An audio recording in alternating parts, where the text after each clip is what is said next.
it's Nurse Jan, Nursing the Truth. I hope everyone's having a great day. So I'm going to make another really quick video. What about holy wars and bloody Constantine and the church? You know, it is a historical fact that behind all of the wars and violence of human history and behind every gun has been a religious scripture. Christianity spread not by love, but on the bloody sword of Constantine.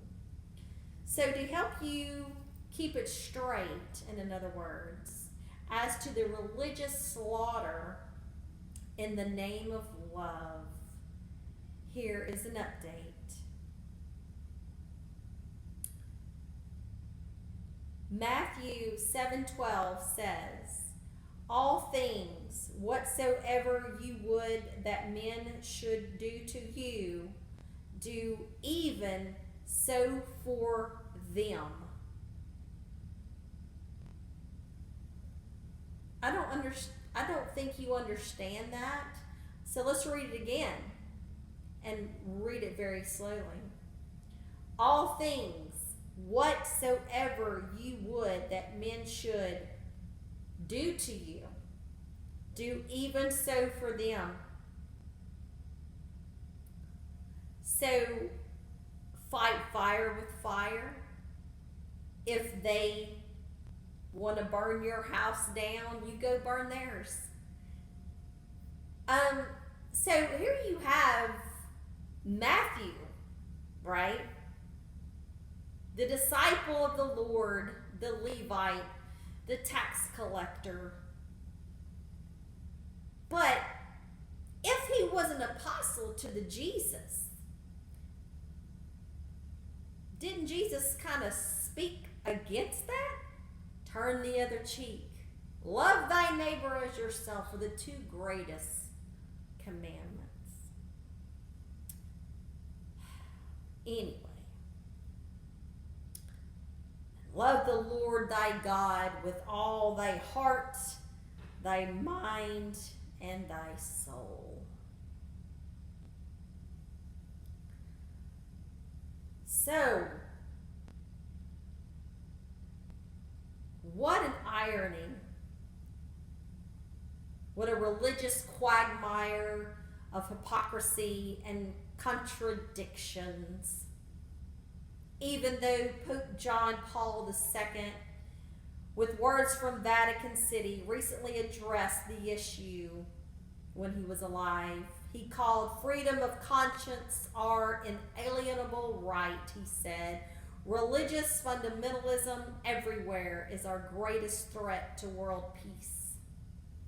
Fundamentalism breeds totalitarianism and intolerance. The Pope highlighted the sickness of the world's religions with these words: people must not attempt to impose their own truth on others. These words coming from the Vatican City would give some hope that a spiritual evolution is possible, even in dogmatic traditions. Thomas Jefferson said it before the Pope, though, from Jefferson's notes on Virginia. He says, Jefferson, millions of innocent men, women, and children since the introduction of Christianity have been burnt, tortured, fined, imprisoned, yet we have not advanced 1 inch toward uniformity. What has been the effect of this coercion to make one half of the world fools and the other half hypocrites, to support roguery and error all over the earth? Let us reflect that it is inhabited by 1,000 millions of people, that these profess probably 1,000 different systems of religion, that ours is but one of that 1,000. The enormous damage that has been done to our fragile planet and the human species by religious ignorance and superstitions is just beyond the comprehension of any sensitive mind. Dogmatic and doctrinal religions have been historically and are today intolerably alien to human intelligence. What are surrounded by savagery, by zealots and fanatics acting in the name of God.